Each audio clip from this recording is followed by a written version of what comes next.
주의 검을 보내 삽니다. 오늘 여호수아 2장 라합에 대해서 좀 얘기해 보고자 합니다.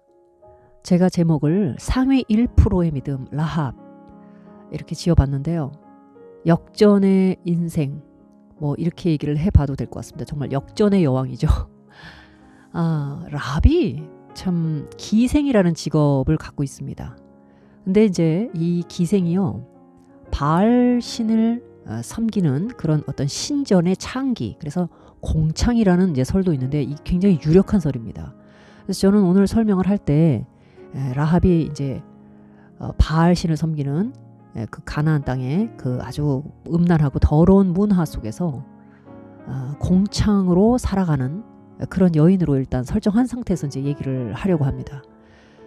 그런데 이제 이렇게 음란하고 추악한 문화, 그래서 하나님께서 이제 이스라엘 백성으로 하여금 이 가나안을 완전히 가서 다 내쫓고 하나님께서 그 땅을 너희에게 주실 때에는 그런 이방의 더러운 풍습에 조금도 오염되지 말라 그래서 거의 뭐 다 이제 멸절시키고 몰아내도록 명령을 하셨습니다. 그럼에도 불구하고 이 라합이라고 하는 여인이 이제 자기가 그 정탐을 하러 왔던 이스라엘의 두 스파이 중에 한 명인 살몬과 결혼을 해서 예수님의 족보기까지 오른단 말이에요. 어떻게 이런 놀라운 역전의 그 인생을 살 수 있었느냐, 이거를 이제 앞으로 좀 살펴보려고 하는데요. 일단 이제 우선은 이게 이제 여호수아 1장이 끝나자마자 이제 2장의 장면이 나오면서 이게 이제 쭉 시작이 됩니다. 어떻게 자신의 운명을 걸고 자신의 동족들이는 여리고의 몰락과 멸절 앞에서도 담대하게 이렇게 자기 자신의 운명을, 이 신원도 아직 정확히 알 수 없고 뭐 개인적인 어떤 신뢰관계도 없는 이런 정탐꾼들에게 자기의 운명을 맡기면서 나를 기억해달라 이렇게 얘기할 수 있는가, 한번 얘기해 보겠습니다. 그런데 이제 라합이 어떻게 이런 믿음을 갖게 됐을까? 자신이 살고 있는 조상들로부터 살아왔고 지금도 터하고 있는 이 여리고성을 몰락시키기 위해서 찾아온 이 정탐꾼들을 숨겨주고 자기도 살려달라, 가족들을 살려달라 이렇게 목숨을 서로 거래해서 오직 하나님을 보증인으로 해서 이런 거래를 할 수 있을 정도의 믿음이 도대체 어디서 왔을까? 물론 믿음은 하나님께서 주시는 겁니다. 아무나 그런 믿음을 가질 수 있는 건 아닙니다. 그럼에도 불구하고 이 여자가 들은 말이 도대체 뭐였을까? 이 라합의 마음에 이런 믿음을 불러일으켰던 하나님에 대한 소문, 도대체 그 내용이 무엇이었을까? 이걸 좀 생각해 보자는 겁니다. 우리가 아는 대로 믿음은 들음에서 납니다. 그래서 듣는다는 것이 굉장히 중요한데, 그러면 이스라엘에 대한 이런 소문을 들은 사람이 라합 한 명이었을까요? 여리고에 살고 있는 사람들 모두가 들었습니다. 오죽하면 여호수아 2장에는요 10절 이렇게 얘기합니다. 이는 너희가 애굽에서 나올 때 여호와께서 너희 앞에서 홍해의 물을 마르게 하신 일과, 자, 출애굽 사건을 지금 알고 있습니다, 라합이. 그래서 출애굽 사건을 언급을 해요. 그리고 홍해가 갈라진 얘기도 합니다. 그 다음에 두 번째는 너희가 요단 저편에 있는 아모리 사람 두 왕 시혼과 옥에게 행한 일, 곧 그들을 전멸시킨 일을 우리가 들었음이라 이렇게 얘기합니다. 그래서 노예되었던 민족이 탈출한 것과 바다가 갈라진 거, 그렇게 해서 이제 이쪽 땅으로 넘어와가지고 시혼과 옥이라고 하는 두 왕, 아주 그 쟁쟁한 왕들이었습니다, 실력이. 근데 이 사람들을 전멸시킨 일을 우리가 듣고, 우리가 듣자 곧 마음이 녹았고 너희의 연고로 사람이 정신을 잃었나니 너희 하나님 여호와는 상천하지의 하나님이시니라 이렇게 얘기합니다. 상천하지의 하나님이다. 자, 그러면 지금 방금 제가 읽어드린 요 내용을 보면요, 라합은 강대국인 이집트, 가나안 그 주변에 살고 있는 그런 민족들은 이집트 같은 강대국이 아니에요. 근데 이 주로 부족국이고 이렇게 성을 지어서 이렇게 무리지어 살고 있는 거기 때문에 이집트라고 하는 이 패권국하고는 전혀 성격이 다릅니다. 그런데 라합이 듣기로는 이 이스라엘 사람들이 도대체 어디서 왔느냐, 바로 그 강대국인, 자기네들이 봤을 때는 엄두도 나지 않을 정도의 대강대국인 문명의 패권국인 이집트에서 노예로 살던 민족이다. 아니 어떻게 노예로 살고 있던 민족들이 바다를 건너서 가나안으로 왔다는 거냐? 그래서 간담이 높고 사람이 정신을 잃었다 이렇게 표현하는 거예요. 이게 지금 과장하는 게 아닙니다. 그러니까 이 이야기를 들었을 때 이 라합뿐 아니라 이 여리고에 살고 있는 사람들의 마음이 간담이 높고 사람이 정신을 잃었는데 어쨌든 이것이 분명한 사실로 받아들여졌다라는 거예요. 바알 신의 이름으로 종교 행위를 하고 있었고 라합은요. 매음을 벌이고 있는 그 바로 바알 종교 구조 아래서 어떤 여자였나? 이 여자도 자기가 자기를 봤을 때 성노예에 불과했습니다. 그런데 저 이스라엘 민족의 신은요. 어떤 신이냐? 자기 백성을 노예에서 탈출시킵니다. 그리고 자유민족으로 만들어서 이제는 심지어 그 아모리 민족의 두 왕인 시혼과 옥도 전멸을 시켰어요. 라합의 마음에 무슨 생각이 일어났을까요? 노예를 구원해서 다른 민족들을 위협하는 정복자들로서의 이스라엘을 탄생시킨 저 하나님은 도대체 누구냐는 겁니다. 그분에 대한 두려움, 동시에 구원을 갈망하는 마음이 생기지 않았겠습니까? 자, 라합의 입장에서는요. 저 이스라엘의 하나님이시라고 하는 분은 자기 백성이 노예로 살면서 얼마나 많은 착취를 당했을까? 자기처럼. 근데 그런 민족을 구출해서 지금 자기들 앞에 정복자 같은 강력한 민족으로 세워놓으신 하나님입니다. 그런데 자기는요. 자기는 어떤 사람일까요? 내가 지금 내가 어쨌든 이 바알에게 제사를 지내겠다고 찾아오는 사람들한테 몸을 팔아서 돈을 벌어먹고 살고는 있습니다만 나는 끝없는 착취를 당하고 있는 노예예요. 저 바알이 나에게 줄 수 있는 것은 내 몸을 끝없이 착취하는 겁니다. 그리고 아무것도 돌봐주지 않는 거예요. 라합은요. 자기처럼 신분이 낮은 여자들이 이 신전의 창기로 이렇게 젊음을 팔다가 어떻게 병들고 늙어 죽어가는지 잘 알고 있었을 겁니다. 그리고 스스로는 그런 노예의 굴레를 벗어날 수도 없다는 것을 알았을 거예요. 자, 그렇다고 하면 바알이라는 신은요. 풍요와 번영을 주는 신으로 알려져 있습니다.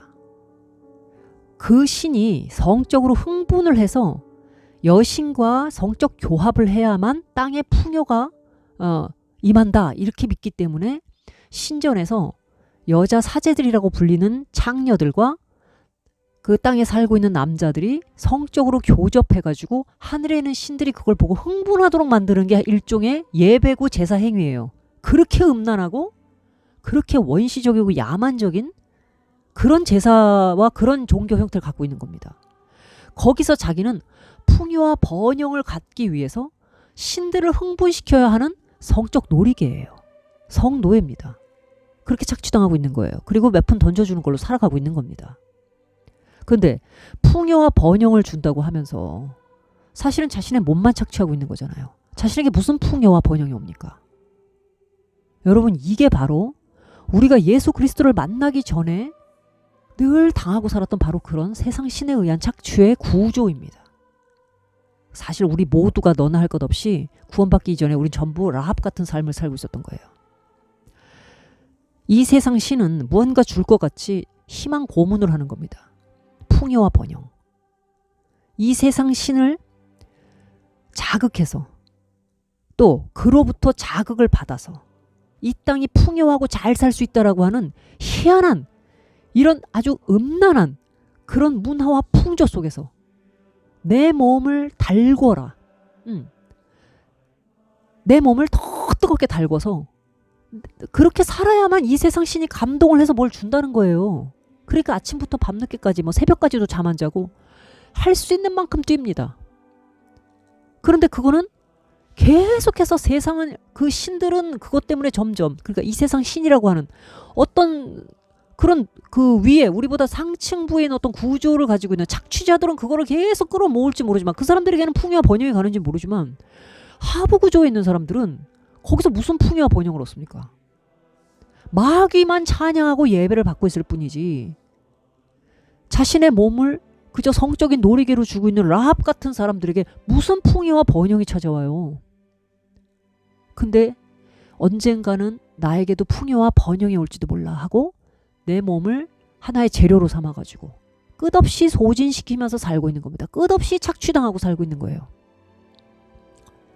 그게 그들이 섬기는 신입니다. 그런데 그런 욕망의 구조의 하부에 깔려서 그저 하나의 그 부품처럼 돌아가고 있는 거죠.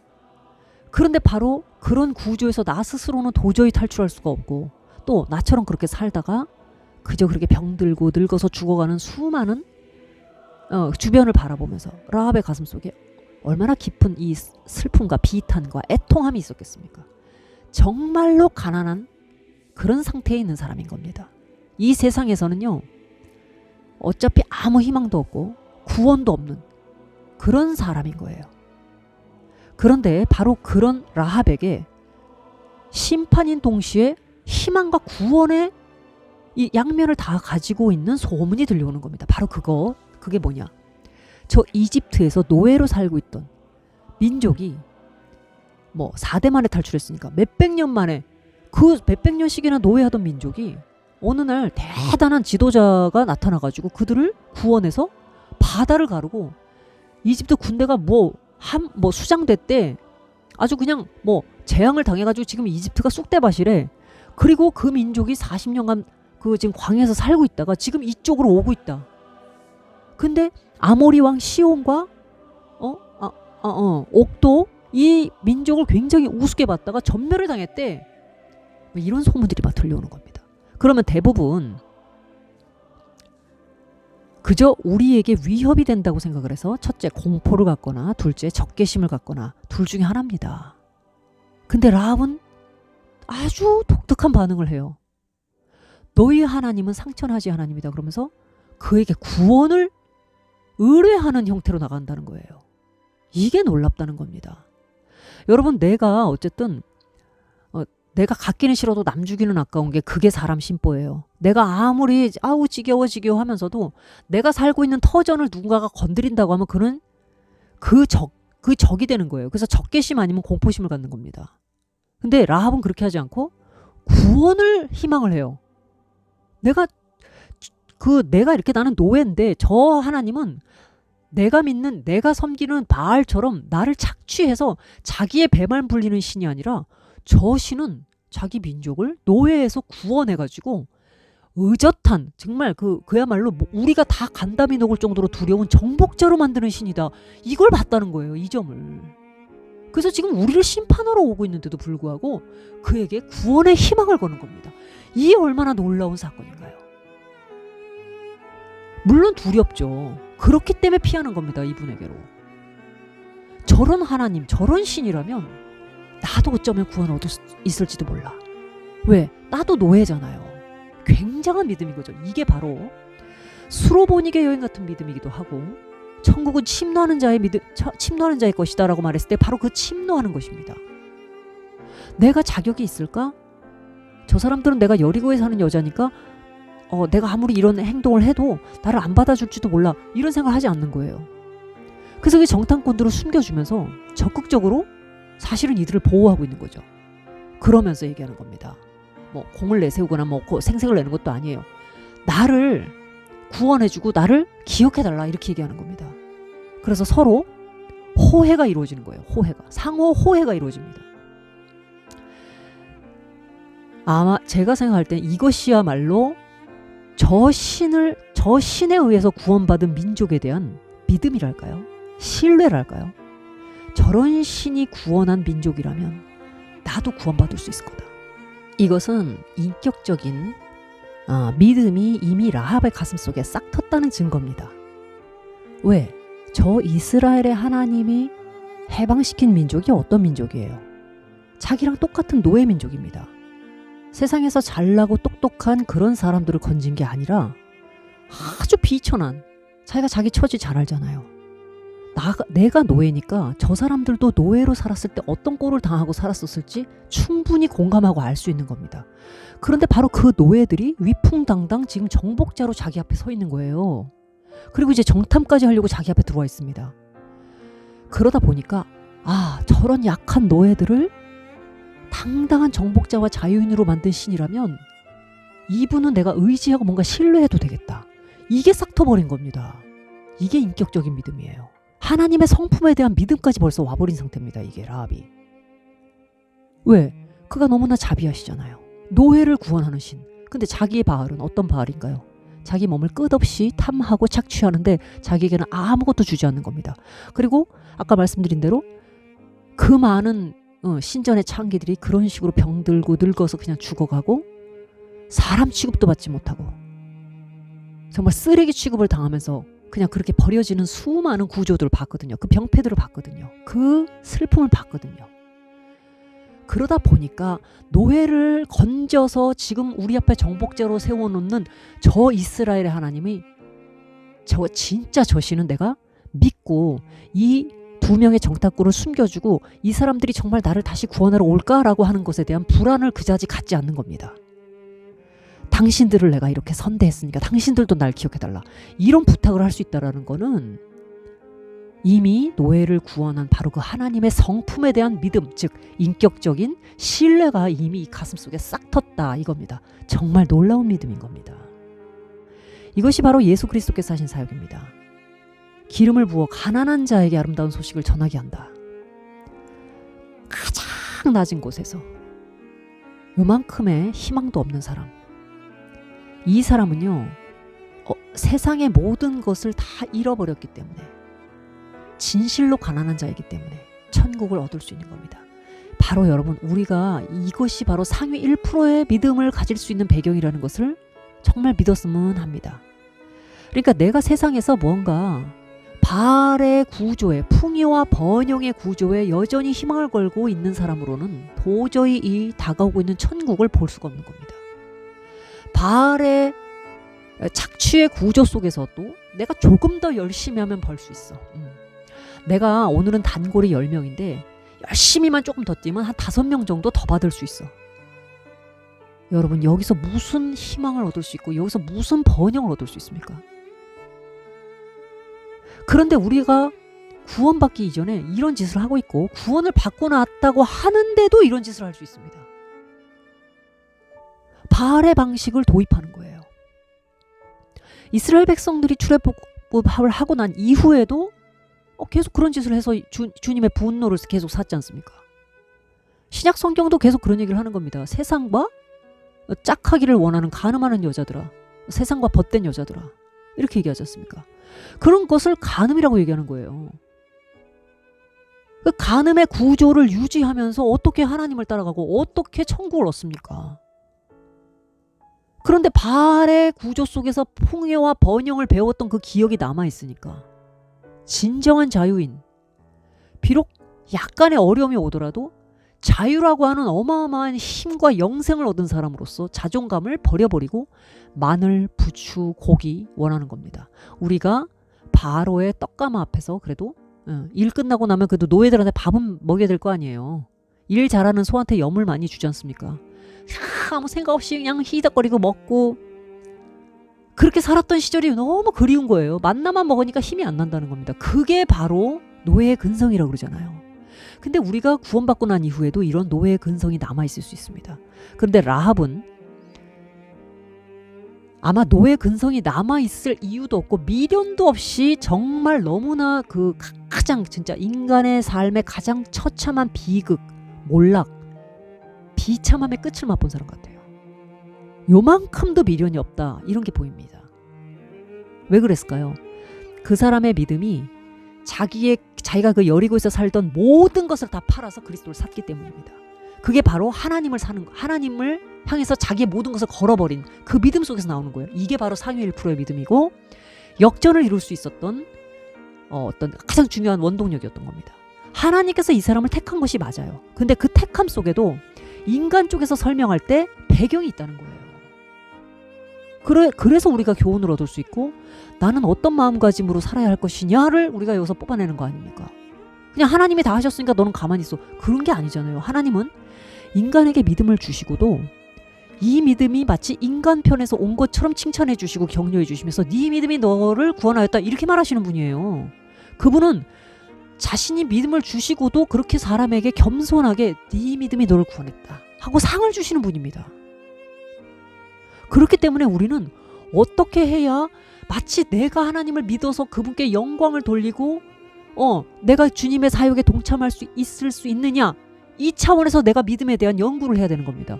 내 믿음의 선진들이 어떻게 걸어갔고 하나님을 기쁘시게 할 수 있었느냐를 우리가 연구하는 거예요. 그래서 라합을 보는 겁니다. 근데 어떤 배경이 있느냐, 다시 반복하지만 라합은 철저하게 세상에서는 아무것도 없는 사람인 겁니다. 모든 비극과 비참함의 끝을 직시했던 사람이에요. 직면한 사람입니다. 이 바알의 구조에서는 나는 절대로 살아남을 수 없고, 어떤 번영도 약속해주는 모든 번영과 풍요 다 거짓말인 것을 알고 있는 사람이에요. 근데 그 착취 구조에서 스스로 빠져나올 수 없기 때문에 그대로 그냥 놓아버린 채 그냥 그렇게 있었던 사람인 겁니다. 그것이 바로 구원이 들려올 때 온 힘을 내, 모든 걸 다 걸어서 붙들 수 있었던 힘인 겁니다. 자, 이 상위 1%의 믿음을 가지고 여호수아가 이제 모세 사후에 이스라엘 민족이 이제 정복 전쟁을 시작하는 바로 그 여호수아 1장이 끝나고 바로 2장에 이 여인의 이름이 등장하는 이유인 것입니다. 정말 우리가 무언가를 정복할 때, 하나님께서 주신 약속의 땅을 정복하러 갈 때, 세상에서, 즉 이집트로부터, 바알의 번영과 풍요의 구조로부터 더 이상 어떤 착취도 당하지 않겠다고 하는 완전히 결단된 믿음, 오직 저 약속을 향해서, 하나님이 주신 기업을만을 향해서 모든 것을 다 걸 수 있는 사람만이 붉은 줄을 달아내리고 내 목숨을 잘못하면 잃을 수도 있는 그 위험 앞에서 영생을 향한 모험을 할 수 있는 겁니다. 그런 모험을 감행할 수 있는 겁니다. 그래서 히브리서 11장 믿음의 위인들의 이름에 당당히 자기 이름을 올린 거예요. 바로 이 라합이 보아스의 어머니지 않습니까? 많은 여자들이 그 보아스 같은 남편을 달라고 기도하죠. 바로 이 라합이 길러낸 아들인 겁니다. 보아스가. 그리고 그를 통해서 다윗이 오고 그 믿음의 계보를 통해서 우리 예수 그리스도께서 오시는 겁니다. 참 너무 어마어마하죠, 이 여인의 믿음이. 근데 그 믿음이 세상에서는 완전히 내가 아무것도 가질 수 없는 존재, 어떤 착취의 구조에서도 내가 살아남을 수 없다라는 나의 존재의 절망을 직시한 사람, 그래서 어떤 미련도 없는 사람, 거기까지 낮아진 사람, 그러자 그에게 가장 높은 천국이 예비되었고 침노할 수 있는 믿음까지 임한 것입니다. 그래서 우리는 오늘 이제 이 이야기를 통해서 저도 이 라합이라는 인물에 대해서 이렇게까지 가슴 뜨겁게 생각해 본 적이 없었는데, 노예 민족이 어떻게 저런 정복자의 민족이 되어서 저렇게 멋있는, 저토록 근사한, 저토록 위풍당당한 정복자의 어떤 모습을 하고 올 수가 있을까? 나도 저분께 가고 싶다. 나도 저분에 의해서 구원받고 싶다. 나도 저렇게 당당한 자유인이 되고 세상을 정복하는 사람이 되고 싶다. 그래서 자신의 모든 것을 던지고 투신할 수 있었던 라합처럼. 그래서 오늘 우리가 혹시 그 두 마음을 품고 바알의 구조를 조금 하나님이 도와주시면 제가 조금 열심히 해가지고 어떻게 세상에서 한번 좀 이렇게 살아볼 수 있을 것 같습니다. 하나님 날 도와주세요. 그럼 내가 이 신전 창기들 중에서 제일 잘 나가는 창기가 될 수 있습니다. 이런 기도하고 있는 건 아닌가. 참 너무 극단적인 예를 들어서 죄송합니다만 우리 결국 그렇게 살고 있는 겁니다. 세상 신에 의해서 내 몸을 그렇게 노예처럼 팔리고 있는 거고 그렇게 착취당하고 있는데도 불구하고 하나님 나 여기서 제발 잘 살게 해주세요 하고 울면서 기도할 수 있어요. 바알교회 구조 아래서 이런 끔찍한 간음과 우상 숭배 안에서 하나님도 섬기고 바알도 섬겼기 때문에 나중에는 예루살렘 솔로몬 성전까지 회파되고 바빌론으로 아예 다 끌려가 버린 겁니다.